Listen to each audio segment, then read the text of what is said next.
Hola, mi nombre es Alejandro Campos Blanco y hoy os vengo a hablar sobre el tema de mi ponencia para este congreso, titulado En torno a lo sublime, modelos de inspiración e intenciones en los escenarios de Bloodborne. Los objetivos que me propongo para esta ponencia son, en primer lugar, analizar los escenarios arquitectónicos de Bloodborne buscando las fuentes de inspiración históricas para estos.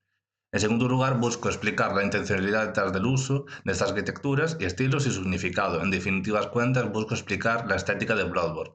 Y además, un tercer objetivo es mostrar la importancia de este tipo de obras más media y cómo éstas expresan la historia y el pasado. Y además, también me propongo concienciar acerca de la protección y preservación de los videojuegos.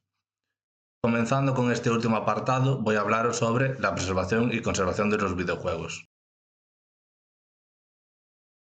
Un posible remake o remaster de Bloodborne ya va siendo rumoreado y demandado por parte de los fans y de la prensa desde hace algunos años. Lo cierto es que remakes y remasters parecen ser una práctica bastante habitual en la industria de la actualidad. Prueba de ello son los numerosos ejemplos que expongo en esta diapositiva.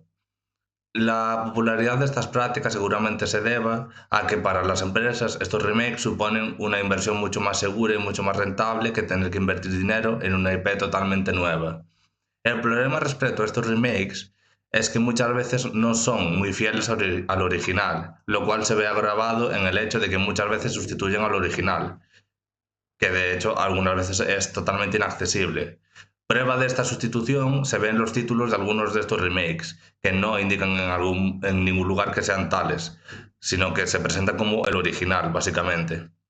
Prueba de esto lo tenemos en el reciente remake de Demon's Souls, una obra que originalmente era del propio Miyazaki, pero que si comparamos el remake de Play 5 con el original de Play 3, vemos que tiene una serie de diferencias bastante notables. Esto es debido a que fue realizado por un equipo totalmente independiente a los creadores originales. Si lo comparamos, vemos una cantidad de diferencias bastante abismal a nivel estético, a nivel artístico, a nivel de iluminación, a nivel de diseños, que hacen que un jugador nuevo que quiera jugar a Demon's Souls se lleve una impresión totalmente diferente de lo que era en su momento.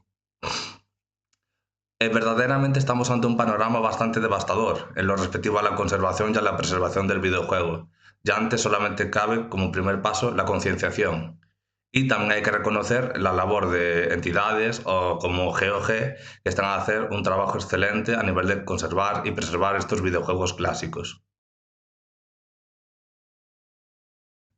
Pasando a hablar sobre la obra que da título a esta ponencia, Bloodborne es una obra creada y dirigida por Hidetaka Miyazaki, uno de los autores de videojuegos más afamados de todo el mundo. Entre su numerosa obra nos podemos encontrar títulos como Demon's Souls, Dark Souls o el reciente Elden Ring. Respecto a los escenarios de Bloodborne, nos encontramos en que estos hay una serie de arquitecturas, esculturas y demás elementos decorativos que están directamente inspiradas o tomadas de exponentes históricos reales, europeos desde la Edad Media hasta el siglo XIX. Prueba de ello lo tenemos en estas imágenes. Por ejemplo, abajo a la izquierda nos encontramos con un hammer beam roof, que es una techumbre típica de la arquitectura inglesa, gótica. O, por ejemplo, arriba a la derecha también nos encontramos un monumento neogótico típico de las ciudades europeas del siglo XIX, por poner un ejemplo. Abajo a la derecha nos encontramos unas torres que bien podrían estar inspiradas en el Big Ben de Londres, y del mismo modo también nos podemos encontrar con bóvedas de abanico, como vemos arriba a la izquierda, o con elementos que parecen directamente tomados de manuales de arte del diseñador y artista neogótico Augustus Pugin. Estos escenarios nacen de la labor de investigación e inspiración por parte de los artistas de From Software. En una imagen de sus oficinas nos podemos encontrar una estantería repleta de manuales y obras de la historia del arte, lo que demuestra que se tomaron un gran trabajo para inspirarse en este videojuego.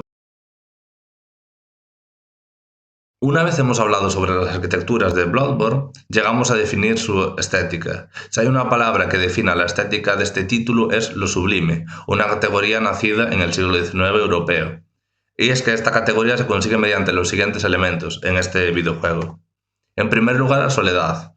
Y es que nuestra aventura por Yharnam, que es la ciudad escenario de este videojuego, será en total soledad. Es un juego muy introspectivo, en el cual no hay muchos más personajes con los que interactuar y en el que ni siquiera habrá una música de fondo que nos acompañe a lo largo de nuestra aventura. En segundo lugar, el terror. No hace falta más que ver los diseños de los enemigos para entender lo terrorífico que es este videojuego. Dentro de esto, tendríamos que hablar sobre la inspiración en H.P. Lovecraft, del cual el propio Miyazaki ha reconocido ser gran fan. Esta inspiración se hace más notable en el DLC de Bloodborne.